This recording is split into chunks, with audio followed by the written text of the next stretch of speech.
Our budget counseling tool is primarily made up of three components. So our short-term spending power, our value of military benefits, and our long-term net worth, each of which kind of requiring its own decision tree in order to, maintain simplicity.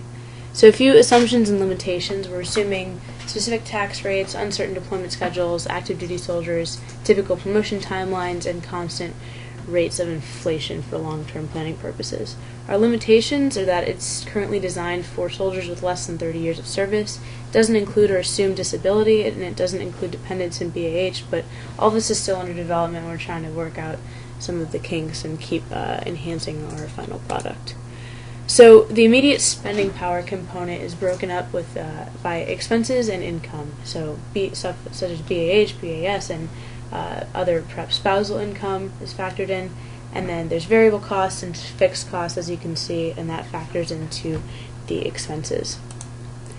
Value of military benefits over time. So here we're examining the value of like the PX, the commissary, recreational facilities, TRICARE, GI Bill, and all of the seemingly sometimes intangible things that oftentimes help soldiers financially. So we're trying to monetarily evaluate that in our model as well.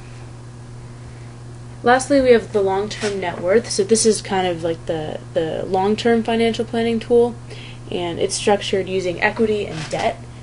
So things such as assets, savings, and home ownership and equity, and then debt's obviously going to be mortgage, credit card debt, miscellaneous debt, and all of this will go into the future net worth. So this is really where we could start playing with what do you want to do long term, how do you want to invest your money, loan amortization, stuff like that.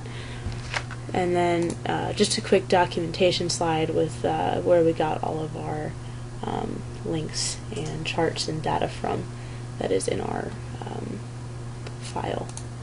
So looking at the actual Excel, this is just a quick example, but we can mess with the grade, the BAH grade, time and service, and then the geographical location in order to come up with an income, and then obviously other income is also factored in. So this is just a rough look at kind of how we're structuring it so far. This is just a tiny part of the overall idea. As you can see, there's already a lot of data that goes into just this small piece, but we're going to keep improving and keep trying to enhance the product and expand it so we can have the best possible final model.